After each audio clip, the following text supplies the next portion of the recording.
Hi guys! Magandang gabi sa inyong lahat. Welcome back sa channel ko, Paring MTV.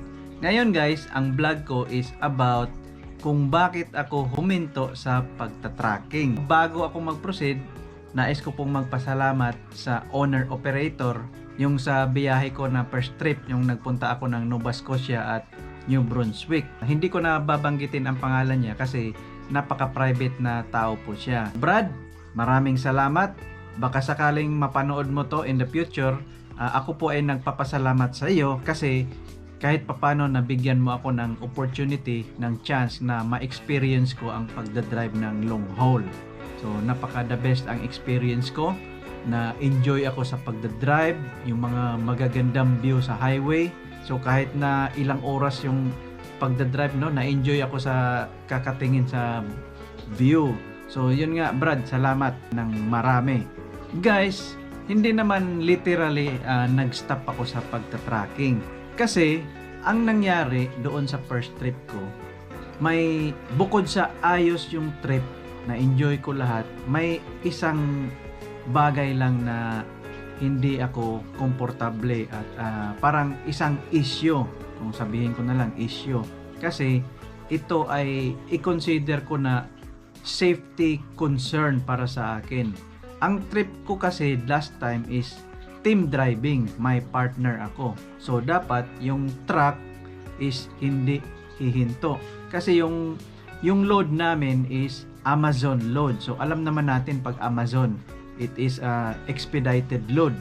Minamadali, rush. Kasi nga kung mag-order ka sa online, kinabukasan or 2 days after, na-deliver na ang in-order nyo. So yun nga, team driving. Ang issue ko dun is, nung ako ay tapos na mag-drive, yung sa duty time ko, ako ay mag-sleeper berth na. Ibig sabihin, magpahinga na ako. Ako ay matulog na dapat. At least 8 hours consecutive yan na pahinga ako or matulog. Ang nangyari is, hindi ako makatulog dun sa sleeper berth hours ko. Nahihirapan ako kahit anong diskarte ko na dapat makatulog ako, kahit pagod na pagod ako, hindi talaga ako makatulog pag yung truck ay tumatakbo, yung naggulong-gulong sa likod. Tinatalian ko na nga yung mata ko, yung parang blindfold, para at least wala na akong makita, pero hindi talaga ako makatulog. Ang hirap.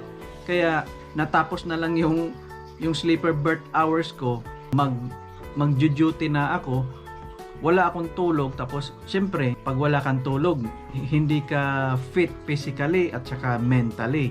Napaka malaking bagay yon na wala kang tulog. Safety concern yan. Sa awa naman ng Diyos, ako ay nakapag-duty. Pinilit kong parang gising para mag-drive. Di dapat maghinto ang truck. Hindi naman pwede mag-drive ang ka-team ko kasi tapos na yung oras niya.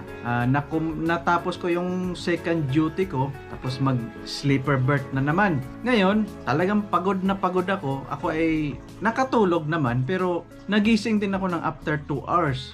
Which is, first time nangyari sa akin yun. Kasi pag dito kasi sa bahay, pag tulog ako, talagang straight, deep sleep yan. At least 5 hours, 6 hours, ganyan. Pero nung sa pag-drive ko, nakagising ako ng 2 to 3 hours after. Tapos after nun, nahirapan na akong makatulog uli. So ang nangyari, ganon na uli. Magdadrive na ako, kulang ang tulog. So physically, mentally, hindi ako fit. Nakumpleto ko naman ang trip from Toronto, Nova Scotia, New Brunswick, tapos balik dito sa Toronto.